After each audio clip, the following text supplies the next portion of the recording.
እግዚአብሔርን እጅግ አድርገን እናመሰግናለን። ይሄ በጣም ደስ የሚል ቀን ነው። በመካከላችን መላእክቶች ቢኖሩ ይዘሉ ነበር። ክብር ለኢየሱስ ይሁን። የእግዚአብሔር የአምላካችን ስም የተባረከ ይሁን። ቆመን መጽሐፍ ቅዱስ እንድናነብ ጋብዛችኋለሁ። ዛሬ የምናነበው ክፍል አንደኛ ቆሮንቶስ ምዕራፍ 15 ላይ ያለውን ከ1 እስከ 15 ያለውን ክፍል ነው። በጌታ በኢየሱስ ስም አነባዋለሁ። እንደዚህ ይላል። ወንድሞች ሆይ የሰበኩላችሁን ደግሞም የተቀበላችሁትን በእርሱም ደግሞ የቆማችሁበትን በእርሱም ደግሞ የምትድኑበትን ወንጌል አሳስባችኋለሁ። በከንቱ ካላመናችሁ በቀር ብታስቡት በምን ቃል እንደሰበኩላችሁ አሳስባችኋለሁ። እኔ ደግሞ የተቀበልኩትን ከሁሉ በፊት አሳልፌ ሰጠኋችሁ፣ እንዲህ ብዬ መጽሐፍ እንደሚል ክርስቶስ ስለ ኃጢአታችን ሞተ ተቀበረም፣ መጽሐፍም እንደሚል በሶስተኛው ቀን ተነሳ፣ ለኬፋም ታየ፣ በኋላም ለ12ቱ፣ ከዚያም በኋላ ከ500 ለሚበዙ ወንድሞች በአንድ ጊዜ ታየ። ከነርሱም የሚበዙቱ እስካሁን አሉ፣ አንዳንዶቹ ግን አንቀላፍተዋል። ከዛም በኋላ ለያዕቆብ ኋላም ለሐዋርያት ሁሉ ታየ። ከሁሉም በኋላ እንደ ጭንጋፍ ለመሆን ለእኔ ደግሞ ታየኝ። እኔ ከሐዋርያት ሁሉ የማንስ ነኝና የእግዚአብሔርን ቤተክርስቲያን ስላሳደድኩ ሐዋርያ ብዬ ተብዬ ልጠራ የማይገባኝ፣ ነገር ግን በእግዚአብሔር ጸጋ የሆንኩ እኔ ነኝ። ለእኔም የተሰጠኝ ጸጋው ከንቱ አልነበረም። ከሁላቸው ይልቅ ግን ደከሙ። ዳሩ ግን ከእኔ ጋር ያለው የእግዚአብሔር ጸጋ ነው እንጂ እኔ አይደለሁም። እንግዲህስ እኔ ብሆን እነርሱም ቢሆኑ እንዲሁ እንሰብካለን፣ እንዲሁም አመናችሁ። ክርስቶስ ከሙታን እንደተነሳ የሚሰበክ ከሆነ ግን ከእናንተ አንዳንዶቹ ትንሣኤ ሙታን የለም እንዴት ይላሉ? ትንሣኤ ሙታንስ ከሌለ ክርስቶስ አልተነሳማ። ክርስቶስም ካልተነሳ እንግዲያስ ስብከታችን ከንቱ ነው፣ እምነታችሁም ደግሞ ከንቱ ናት። ደግሞም ክርስቶስን አስነስቶታል ብለን በእግዚአብሔር ላይ ስለመሰከርን ሐሰተኞች የእግዚአብሔር ምስክሮች ሆነን ተገኝተናል። ሙታን ግን የማይነሱ ከሆነ እርሱን አላስነሳውም። ሙታን የማይነሱ ከሆነ ክርስቶስ አልተነሳማ። ክርስቶስም ካልተነሳ እምነታችሁ ከንቱ ናት፣ እስካሁን ድረስ በኃጢአታችሁ አላችሁ። እንግዲያስ በክርስቶስ ያንቀላፉት ደግሞ ጠፍተዋላ። በዚህች ሕይወት ብቻ ክርስቶስን ተስፋ ያደረግን ከሆነ ከሰው ሁሉ ይልቅ ምስኪኖች ነን። አሁን ግን ክርስቶስ ላንቀላፉት በኩራት ሆኖ ከሙታን ምን አድርጓል? ኧረ አይሰማም። ተነስቷል። ሃሌሉያ።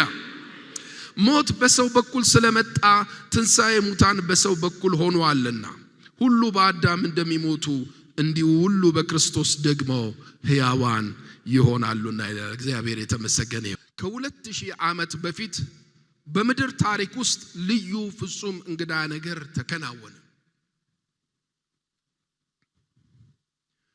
አዲስ ታሪክ ተጻፈ። ሰማይ ከምድር ታረቀ።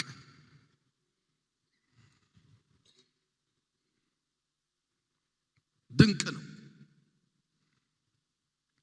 አባት ከአፈር ያበጀውን የወለደውን የናፈቀውን ልጁን ከሞት አስነሳው። ታላቅ ዋጋ እግዚአብሔር ለራሱ ጽድቅና ለራሱ ፍትህ ከፈለ። ምህረት ታወጀ። የሕይወት ዛፍ ተከፈተች።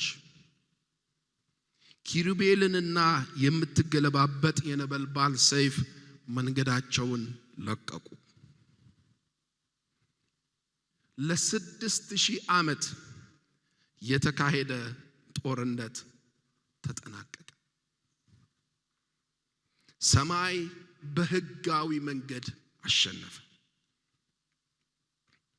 ሰውን የገደለው ሞት በሞት ለዘላለም ተሸነፈ፣ ተገደለ። በዚህ ምሽት የዳንበትን ወንጌል ከትንሣኤው በረከት ጋር ተያይዞ ሐዋርያው ለቆሮንቶስ ቤተክርስቲያን ያጋጠማትን የትምህርት ተግዳሮትን ችግር የፈታበትን ክፍል እናያለን። እግዚአብሔር የተመሰገነ ይሁን። ይሄ ምሽት ድንቅ ምሽት ነው። የእግዚአብሔር የዘላለም አጀንዳ ተሳካ፣ መሬት ወረደ።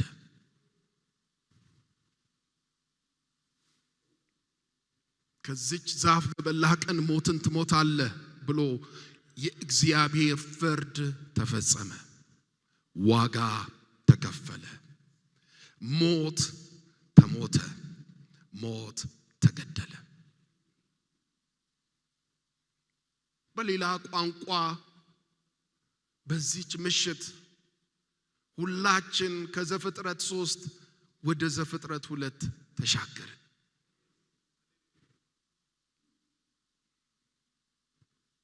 ድንቅ ሆነ። እግዚአብሔር የተመሰገነ ይሁን።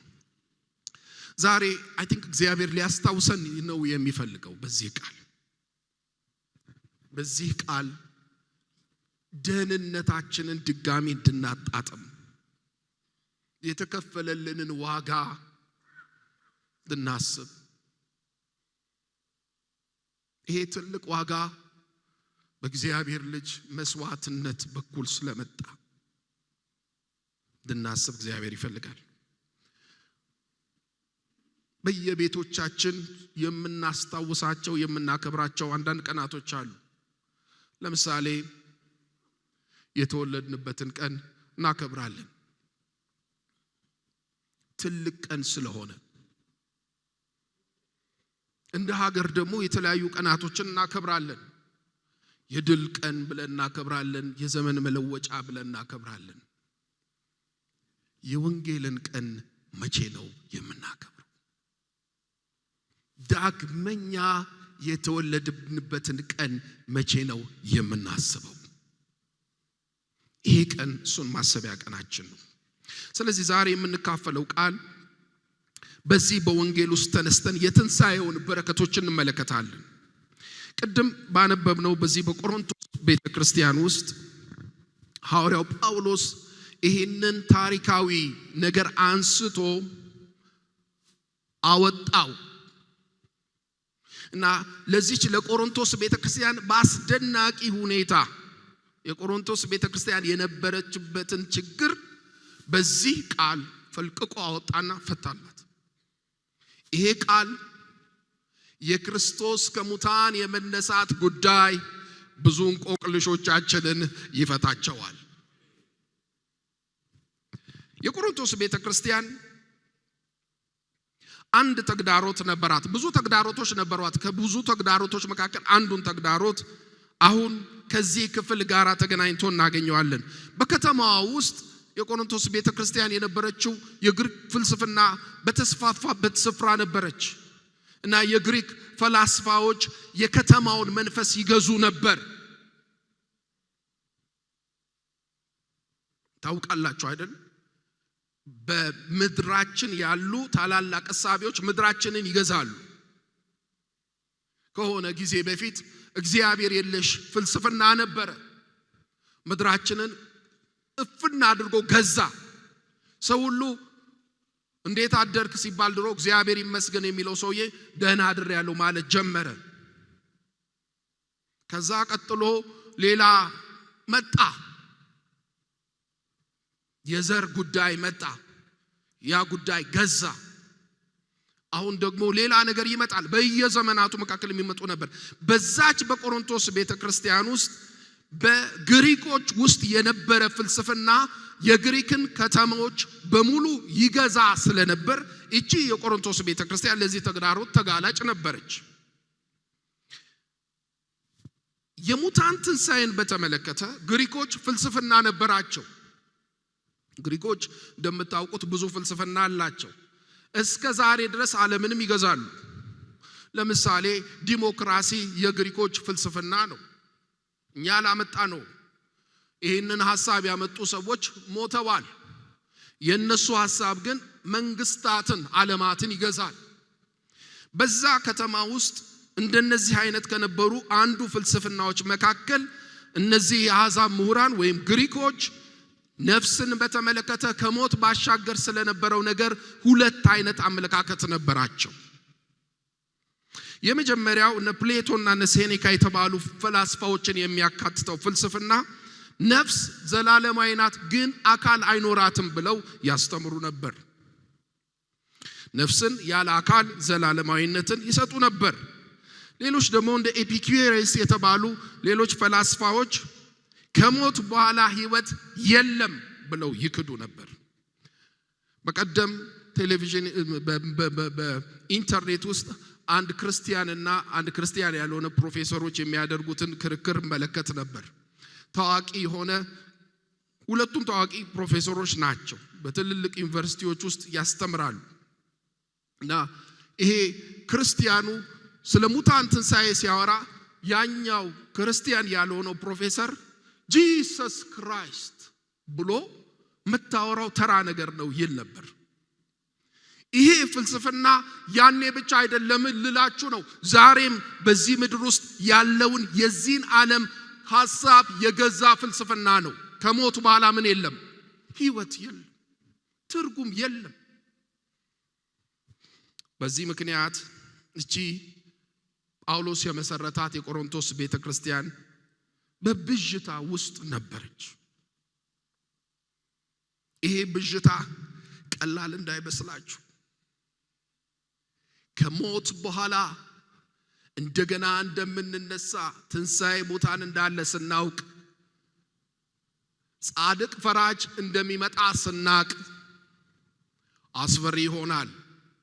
ብዙ ሰዎች ሞት ማምለጫቸው ነው አይደለም እንዴ? የመጨረሻ ደረጃ ሲደርሱ ህገወጥ የሆኑ ሰዎች ራሳቸውን ያጠፋሉ። በምን ሐሳቤ? አምልጫለሁ በሚል ሐሳቤ። የሙታን ትንሣኤ ይሄንን ነገር ወደ አስደናቂና አስፈሪ ጉዳይ ይመልሰዋል። ሐዋርያው ለዚች ቤተክርስቲያን በትንሣኤ ሙታን ብዥታው ስለነበረች ቤተክርስቲያን የሰጣት መፍትሄ ወንጌሉን ገለጠው። ትክክለኛው ወንጌል ያለፈውን ችግር ይፈታል፣ ያሁኑን ህይወት በሙላት እንድንኖረው ይረዳናል፣ የነገው ህይወታችን ተስፋ እንዳለው ተስፋ ይሰጠናል። ስለዚህ ሁለንተናዊና ጊዜ አይሽሬ ነው፣ ታይምለስ ነው። ጳውሎስ በእግዚአብሔር ቃል የዚችን ቤተክርስቲያን ችግር ፈታ፣ ብዥታውን ፈታ። ሲጀምር ምዕራፍ 15 ላይ እንደዚህ ይላል፣ ወንድሞች ሆይ የሰበኩላችሁን ደግሞም የተቀበላችሁትን በእርሱም ደግሞ የቆማችሁበትን በእርሱም ደግሞ የምትድኑበትን ወንጌል አሳስባችኋለሁ ይላል። እግዚአብሔር የተመሰገነ ይሁን። ይህንን የሚናገረው ሐዋርያው ላልዳኑ ሰዎች አይደለም። ለካ ወንጌል እኛ ብዙ ጊዜ የምንጠቀምበት ወንጌል ላልዳኑ ሰዎች ነው አይደለም እንጠቀመው አይደለም ነው። ሐዋርያው ለዳኑ ሰዎች ወንጌልን ያሳስባቸው ነበር። በከንቱ ካላመናችሁ በቀር ብታስቡት በምን ቃል እንደሰበኩላችሁ አሳስባችኋለሁ።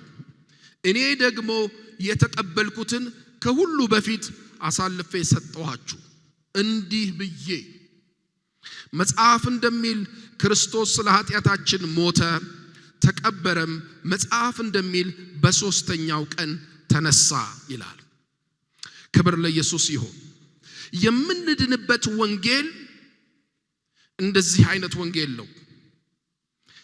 ይሄ ወንጌል ሰዎች ያበጁት፣ ሰዎች የፈጠሩት፣ ጳውሎስ የጀመረው አይደለም። ይህ ወንጌል ጳውሎስ ምን ያደረገው ነው? የተቀበለው ነው። እግዚአብሔር የተመሰገነ ይሁን። ጳውሎስ የፈጠረው፣ ጳውሎስ የጀመረው አንዳንድ የእምነት ተቋማት እንደሚሉት ጳውሎስ የጀመረው ከሆነ ችግር ነበረ። ጳውሎስ ምን ይላል? እኔ ወንጌልን ተቀብያለሁ ይላል። እግዚአብሔር የተመሰገነ ይሁን። ከተቀበልኩት በኋላ ግን እንደዚህ አደረኩ ይላል። ከተቀበልኩት በኋላ ይህንን ወንጌል ሰብኬዋለሁ ይላል። ይሄ ብቻ አይደለም። ከሰበኩት በኋላ እናንተ የቆሮንቶስ ቤተክርስቲያን ይሄንን ወንጌል ተቀበላችኋል ይላቸዋል። ከዛስ በኋላ እንደዚህ ይላል፣ ጸንታችሁ በዚህ ወንጌል ቁሙ ይላቸዋል። ለምንድን ነው ይሄ ሁሉ የሚሆነው? ፍጻሜው መዳን ስለሆነ ነው ይላል። ወንጌል ወገኖቼ የምንቀበለውና በአደራ ተቀበለነው ሳይበላሽና ሳይወርድ ኃይሉ ሳይቀንስ ለሚቀጥለው ትውልድ ለምድራችን የሚተላለፍ ጉዳይ ነው። አደራ ነው። ወንጌል አደራ ነው። ለምን? ወንጌል ክቡር ነው። ወንጌል እናንተን እንደለወጠ ገና ብዙዎችን ይለውጣል። መነካካት የለበትም። ወንጌል ትኩስ ነው። ወንጌል የገባቸው ሰዎች ሁሉ ተቀይረዋል። አንድ ሰው እንደዚህ ብሏል ከያማንያት ጋር ሲከራከር፣ ማናችሁም ልታሸንፉኝ አትችሉም አላቸው። ለምን? እኔ የምሰብከውን ወንጌል ሰዎች ሰምተው የተቀየሩ 1 2 3 ሰዎች አይደለም የማቀው፣ በ10 ሺዎች በ5 ሺህ ሰዎች በብዙ ሚሊዮን የሚቆጠሩ ሰዎች ይሄንን ወንጌል ከሰሙ በኋላ ተቀይረዋል። ስለዚህ ወንጌል ይሰራል አለ። እግዚአብሔር የተመሰገነ ይሁን። በእጃችን ውስጥ ያለው ወንጌል የሚሰራ ወንጌል ነው። ራሳችሁን ተመልከቱ። ነብዩን ሳየው ነብዩ አልነበረም። ባለፈው በዚህ ክፍል ሳካፍል እዚህ ቦታ ቆሜ ሳካፍል እንደነበረ 10 ዓመቴ በነበረ ጊዜ ኢየሱስ ቤቴ ገባ፣ ተቀየርኩ። የሚሰራ ወንጌል ነው እጃችን ውስጥ ያለው። አንድ ጊዜ በፓሪስ ውስጥ ኤቲስቶች ተሰብስበው ይከራከሩ ነበር። ከዛ እንደዚህ ብለው ይላገዱ ነበር።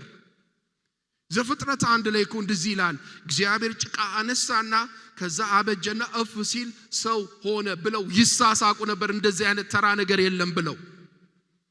ከዛ ባጠገባቸው በፓሪስ ከተማ ውስጥ እጅግ የሚታወቅ አንድ ሰካራም ሲያልፍ ይሄንን ነገር ሰማ። ሰካራም የነበረ ሰው እናንተ የምትነጋገሩትን ጉዳይ ብዙ አላቅም አላቸው። እኔ ግን አንድ ነገር አቃለሁ አላቸው። እግዚአብሔር ከለታት አንድ ቀን ፓሪስ ከተማ መጣ አለ። በፓሪስ ከተማ ውስጥ ሲያልፍ መንገድ ላይ የወደቀ አንድ ጭቃ አገኘ ይላል። ያ ጭቃ ሰካራም የነበረ ህይወቱ ትርጉም ያልነበረው ለትዳሩ የማይበቃ ትርጉም የሌለው ህይወት የሚኖር አንድ ጭቃ ነበረ አለ። ያንን ጭቃ እግዚአብሔር አነሳው፣ ያንን ሰው ለወጠው። ያ ሰው እኔ ነኝ አላቸው። እግዚአብሔር የሚሰራ አምላክ ነው። የያዝነው ወንጌል ይሰራል። ወንጌል የሚሰራ የምንቀበለውና በአደራ የምናስተላልፈው ነው። ወንጌል ሐዋርያው ጳውሎስ በዚህ ክፍል እንዴት ብሎ እንደተናገረው 3 ነገሮችን እናያለን። የመጀመሪያው ወንጌል በጳውሎስ ትምህርት ወንጌል የመጀመሪያው ከመስቀል ነው። ክርስቶስ ሞተ ይላል መጽሐፍ እንደሚል ይለዋል። ክርስቶስ ምን አደረገ? ክርስቶስ ሞተ ይላል። ሁላችንም እንደምናውቀው ይሄ ከአርብ ጀምሮ ያከበርነው ያለው በዓል የክርስቶስ ሞትን ስናስብ ነበረ። ሕማማቱን እያሰብን ነበረ። በዚህ ሳምንት ሞቱን ባለፈው ቀን አስበናል። ክርስቶስ በመሞት ነው ወንጌልን የጀመረው። ወንጌሉ የሚጀምረው ከመስቀል ነው። ከሌላ ነገር የሚጀምር ወንጌል ሰባራ ወንጌል ነው። ወንጌል ከሞት ነው፣ ከመስቀሉ ነው የጀመረው። እንዴት ሞተ ብለን መጠየቅ ያለብን ይመስለኛል። ብዙዎቻችን እናውቀዋለን፣ ግን ትንሽ ማሰብ ያለብን ይመስለኛል። የማታውቁትን ነገር አይደለም ዛሬ እግዚአብሔር የሚያወራችሁ። የክርስቶስ ሞት እንዴት ነበረ?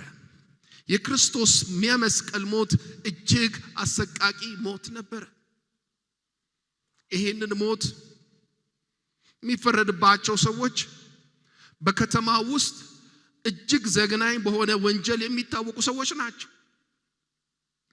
ከፍተኛ ወንጀል የሚፈጽሙ ሰዎች የሚቀጡበት ቅጣት ነው የመስቀል ሞት። ሮማውያን አልጀመሩትም የመስቀል ሞት፣ ግን የመስቀልን ሞት በደንብ ክፉ እንዲሆን አድርገው አስተካክለውታል። አንድ የታሪክ መዝገብ ላይ ሳነብ ያገኘሁት ይህን የመስቀል ሞት ምንም አሰቃቂ ግድያ ቢሆንም ለሮማውያን እንኳን ከብዷቸው መጨረሻ ትተውታል። በመስቀል ሞት የሚቀጣ ሰው በአንድ አይሞትም፣ እየተሰቃየ በከባድ ስቃይ ውስጥ ይሞታል። ምድር የመጨረሻ ወንጀለኞችን የምትገድልበት የመጨረሻው ቅጣቷ የመስቀል ሞት ነው። አንዳንድ ወንጀለኞች ለ3 ቀን በመስቀል ላይ ላይሞቱ ይችላሉ። አሰቃቂ አሟሟት ነው። እርግጥ ወንጀለኞች በዚህ አሰቃቂ አገዳደል ቢገደሉ ትንሽ ምክንያት ተገኝቷል፣ ሎጂካል ሊሆን ይችላል። ክርስቶስ በዚህ ሁኔታ እንዲገደል ሲፈረድበት ግን ምንም አይነት እንከን አልተገኘበትም። ይህ ሁሉ ፍርደ ገምድልነት ደግሞ የጀመረው በዋና ሊቀ ካህኑ ግቢ ውስጥ ነበር። በዛ ስፍራ ጌታ ኢየሱስ የራሱ በሚላቸው ሰዎች፣ ወደ ቤታቸው በመጣላቸው ሰዎች፣ ፈተናቸውን በተፈተነላቸው ሰዎች፣ ባበላቸው፣ በረዳቸው፣ ባገዛቸው፣ ባከማቸው፣ በፈወሳቸው ሰዎች ተከዳ። ወንጌል እንደዚህ ነው የሚጀምረው፣ በመስቀል ከፍተኛ የሆነ መከዳት፣ ከፍተኛ የሆነ ድብደባ፣ ጥፊ፣ እንቅልፍ አልባ የመከራ ሌሊት በወገኖቹ በሊቀ ካህኑ ተፈጸመበት። በዚህ አልበቃም። የኢየሱስ ሞት ከመድረሱ በፊት፣ ወደ ሞቱ ከመምጣቱ በፊት ከዛ በኋላ በጭካኔ በጲላጦስ ደግሞ በጭካኔ በጅራፍ ተገርፏል። በመስቀል የሚገደሉ ሰዎች በጅራፍ በሚገረፉበት ጊዜ ጅራፉ ኢንቴንሽናሊ ሰውነታቸውን እንደ ቢላዋ እንዲከትፈው ይደረጋል። ይሄ የሚደረገው በመስቀሉ ላይ በሚንጠለጠሉበት ጊዜ እንስሶች፣ ወፎች እንዲበሏቸው ጭምር። አሰቃቂ የሆነ ግርፊያ ይፈጸምባቸዋል። ኢየሱስ ይሄንንም ወስዷል። አንዳች እንከን አልተገኘበትም። ይሄንን የጭካኔ ጅራፍ ከጨረሰ በኋላ በጎልጎታ ክርስቶስ በጭካኔ ተሰቅሏል።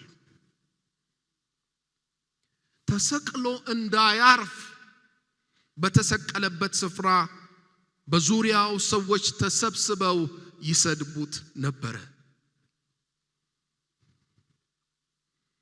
ምድር ኢየሱስን ቀጣችው። ልትሰጠው የምትችለውን የመጨረሻውን ቅጣት፣ ሞትን ትሞታለህ በዘፍጥረት 2 ላይ ያለውን ምድር ሰጠችው። ይህ ብቻ ቢሆን ጥሩ ነበረ።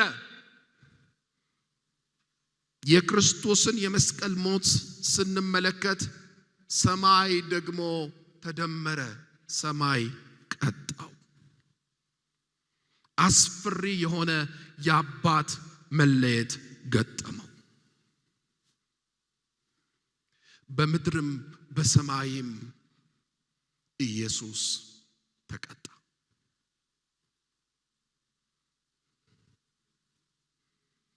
ኢሳይያስ 53 ላይ እንደዚህ ይላል፣ ተጨነቀ ተሰቃየም፣ አፉንም አልከፈተም። ለመታረድ እንደሚነዳ ጠቦት በሸላቾቹ ፊት ዝም እንደሚል በግ እንዲሁ አፉን አልከፈተም። በማስጨነቅና በፍርድ ተወሰደ። ስለ ሕዝቤ ኃጢአት ተመትቶ ከሕያዋን ምድር እንደተወገደ ከትውልዱ ማን አስተዋለ ይላል። ኢየሱስ እንደዚህ አይነት ሞት ነው የሞተው። ምድር ሰማይ ፍርድ በክርስቶስ ላይ ፈጸሙ። ክርስቶስ በመስቀል ላይ ሞተ። ንጹሕ የእግዚአብሔር በግ ዘፍጥረት ምዕራፍ 3 ላይ የተነገረውን የአባትን ፈቃድ ፈጸመ። ታረደ፣ ገደሉት፣ አሰቃይተው ገደሉት። አይሁዳውያን ገደሉት፣ ሮማውያን ገደሉት። ነገ ጠዋት ፊታችሁን ለመታጠብ በመስታወት ላይ ፊታችሁን ስታዩ ግን ሌሎች የኢየሱስን ገዳዮች ታያላችሁ። ማን ነው ኢየሱስን የገደለው? በመስታወት ላይ የምታዩት ያ ሰውዬ ነው የገደለው። የሱ ኃጢአት ነው የገደለው። ዛሬ ጠዋት በመስታወት ስመለከት የኢየሱስን ገዳይ አይቼዋለሁ። እኔ ነኝ የገደልኩት። ኢየሱስ ሞተ። ወንጌል በመስቀል ይጀምራል።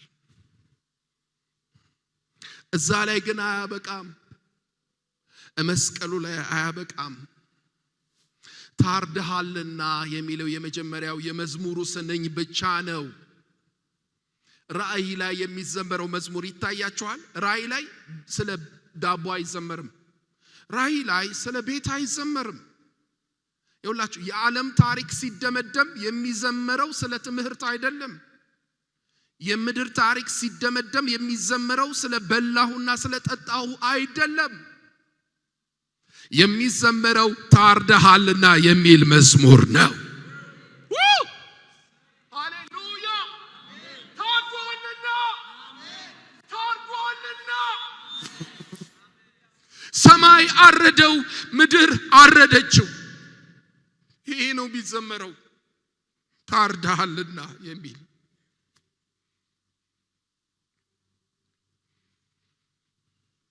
ወንጌሉ እሱ ላይ ግን አያበቃም።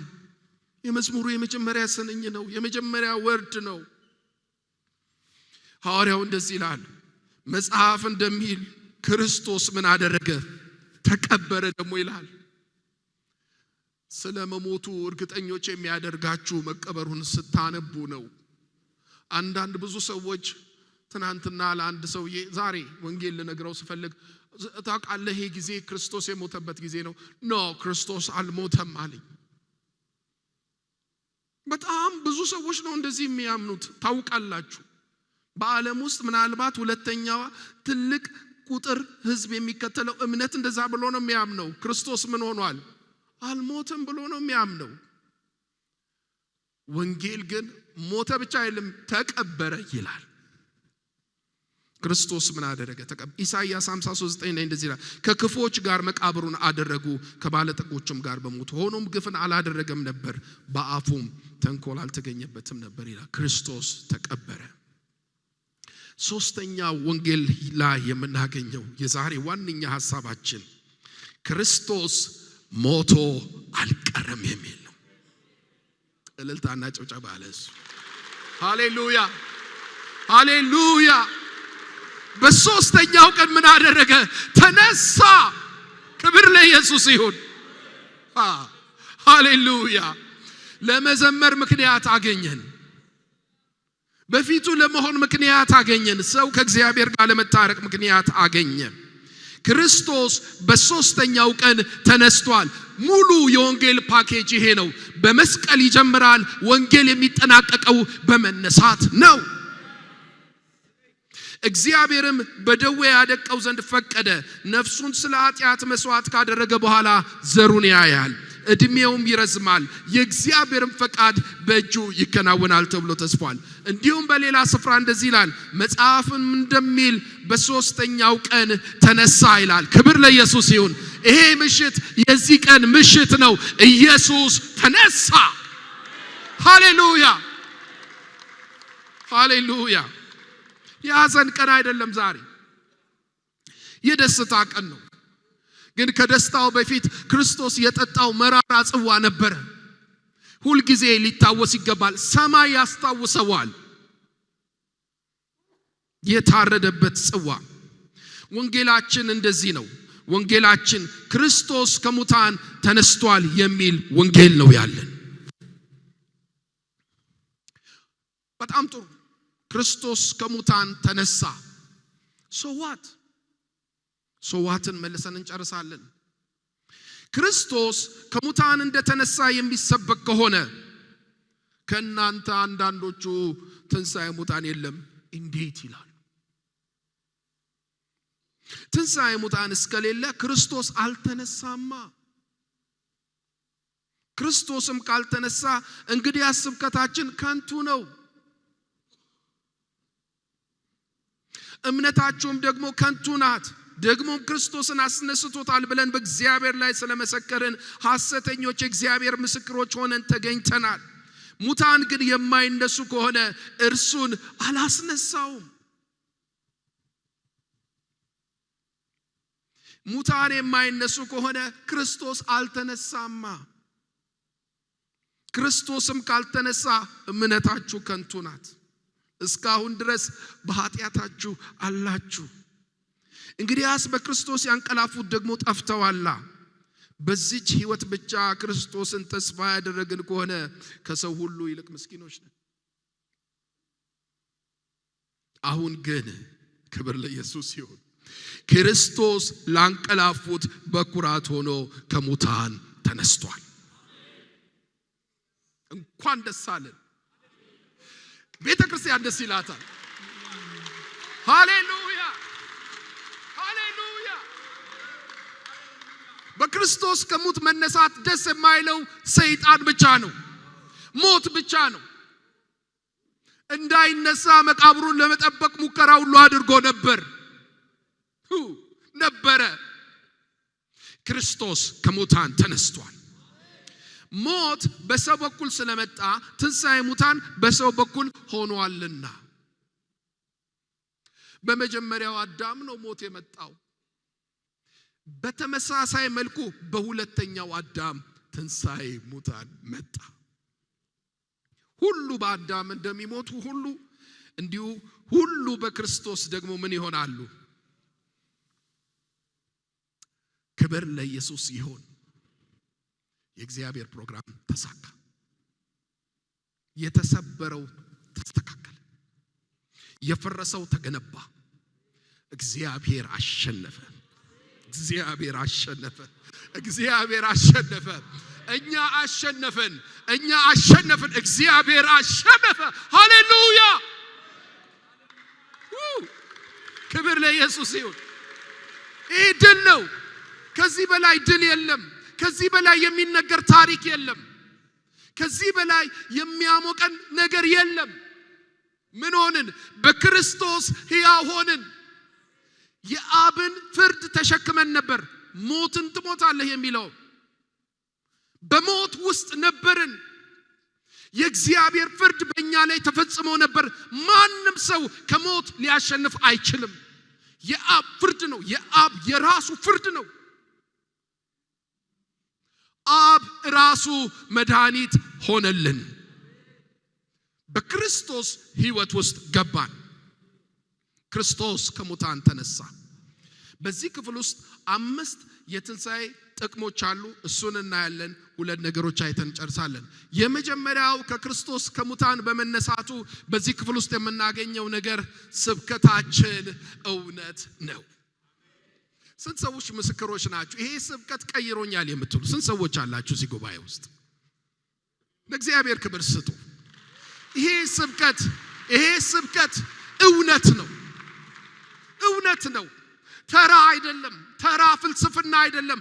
ግሪኮች እነ ኤፒኩሬስ እንደሚሉት ከሞቱ በኋላ ሰው በኖ ይቀራል አይደለም። ስብከታችን እውነት ናት። ለምን? ክርስቶስ ተነስቷል። ክብር ለኢየሱስ ይሁን። ብንሰብከው ብንናገረው አያሳፍርም ማለት ነው። ይሰበክ ዘንድ ይገባል ማለት ነው። ይቀይራል ማለት ነው። ለምን? ክርስቶስ ሕያው ነው፣ ተነስቷል። እግዚአብሔር የተመሰገነ ይሁን። በሌላ ቋንቋ በህይወታችን ውስጥ መግባት ይችላል ማለት ነው። ሕያው ነው ማለት ነው። አጠገባችሁ እንዳለው ሰው ሕያው የሆነ ሰው አጠገባችሁ እንዳለ እንደዛው ያህል ኢየሱስ ሕያው ነው። ስብከታችን እውነት ነው። ሁለተኛ እዚህ ክፍል ውስጥ የምናገኘው እምነታችን የሚሰራ ነው። ለምን? የእምነታችን ጀማሪና ራስ ከሙታን ስለተነሳ የሚሰራ ነው። ብዙ ሰዎች ሊቀልዱባችሁ ሞክረው ሊሆን ይችላል። ታምናለህ እንዴ ሊሏችሁ ይችል ይሆናል። ኢየሱስ ከሙታን በመነሳቱ ምክንያት እምነቴ በኢየሱስ ላይ ያለው ይሰራል። የሚሰራ እምነት ነው ያለኝ። ሶስተኛ እዚህ ክፍል ውስጥ የምናገኘው ነገር ክርስቶስ ከሙታን በመነሳቱ ምክንያት በክርስቶስ ሕያው ሆነናል። እግዚአብሔር የተመሰገነ ይሁን። በአዳም ሞተን ነበረ። አሁን ግን ምንድነን? ሕያዋን ነን። ሌላው ክርስቶስ ከሙታን መነሳቱ የሚሰጠን አስደናቂ ነገር ከኃጢአት ኃይል አዳነን። እግዚአብሔር አይኖቻችንን ያብራቸው። ኃጢአት ኃይል አለው።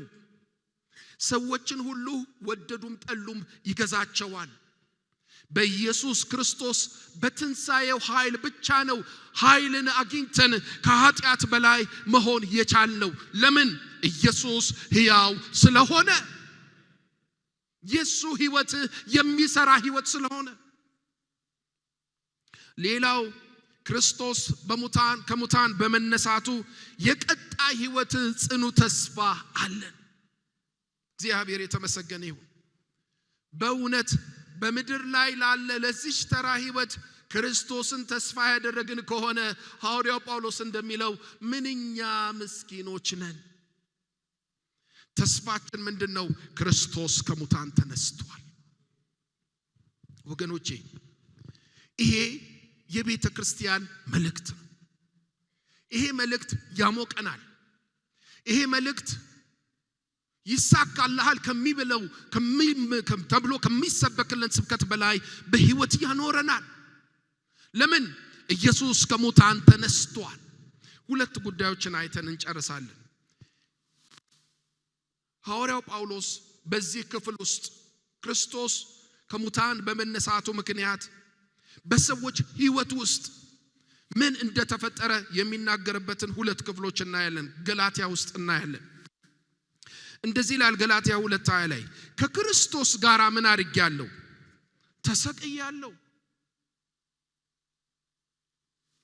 ለካ ክርስቶስ ሲሰቀል ብቻውን አልተሰቀለም። እዛ ስዕሉ ላይ አንድ ሰው ይታያቸዋል አብሮ። ልክ እንደዛው ተሰቅለናል። ከክርስቶስ ጋር ምን አድርገናል? ተሰቅለናል። እኔም አሁን ሕያው ሆኜ አልኖርም፣ ክርስቶስ ግን በእኔ ይኖራል።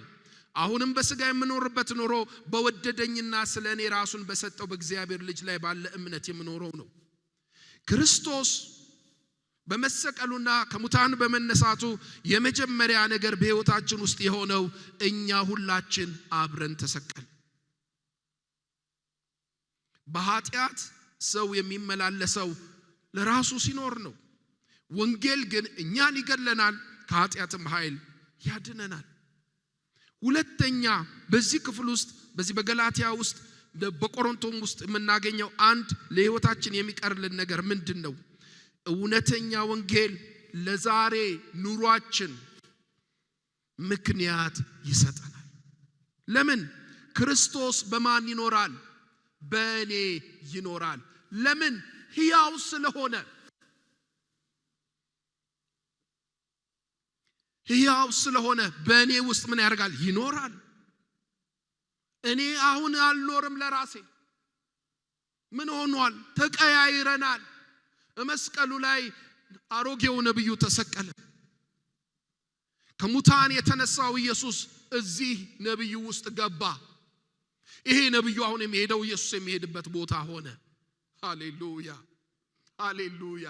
እስኪ ጎረቤታችሁን ንገሩልኝ፣ ኢየሱስ በውስጥ ይኖራል በሉልኝ። ኢየሱስ በውስጣችን ኖረ። እነዚህ ሁለት ነገሮችን እንድናስቀር አሳስባቸዋለሁ። መጨረሻ ቆላስይስ 3:13 ላይ የተጻፈውን ቃል አንብበን እንጸልያለን። እንግዲህ ከክርስቶስ ጋር ምን ካረጋችሁ? አብረን እንበለው። እንግዲህ ከክርስቶስ ጋር ምን ካረጋችሁ? ከተነሳችሁ ክርስቶስ በእግዚአብሔር ቀኝ ተቀምጦ ባለበት በላይ ያለውን ምን አድርጉ? እሹ። የተነሳ ሰው ከክርስቶስ ጋር አዲስ ሕይወት ለብሶ የክርስቶስን ሕይወት ለብሶ የተነሳ ሰው ሚሻው ነገር አለው። የሚሻው ነገር ይሄ ነው፣ በሰማይ ያለውን ነው። ሌላስ ምን ይላል? በላይ ያለውን አስቡ እንጂ በምድር ያለውን አይደለም። ለምን? ሞታችኋልና። እስኪ ሞቻለሁ በሉ ወገኖቼ። ሞቻለሁ። ሕይወታችሁም በእግዚአብሔር ከክርስቶስ ጋር ተሰውሯልና ይላል። እግዚአብሔር የተመሰገነ ይሁን። የክርስቶስ ሞት ከ2000 ዘመን በፊት የነበረ ታሪክ አይደለም ነው የሚለን ወንጌል። እዛ ከ2000 ዘመን በፊት የነበረ ታሪክ አድርገን የምናስብ ከሆነ ተሳስተናል። ሐዋርያው ያንን እውነት ጎትቶ ወደ ውስጣችን ያመጣዋል። የክርስቶስ ሞት የእኔም ሞት ነው። እሱ ብቻ አይደለም። የክርስቶስ ከሙታን መነሳት የጌታ የኢየሱስ ብቻ አይደለም፣ የኔና የናንተም ጭምር ነው። እግዚአብሔር የተመሰገነ ይሁን። ኢየሱስ ከሙታን በመነሳቱ አሮጌ ታሪካችን ተዘጋ።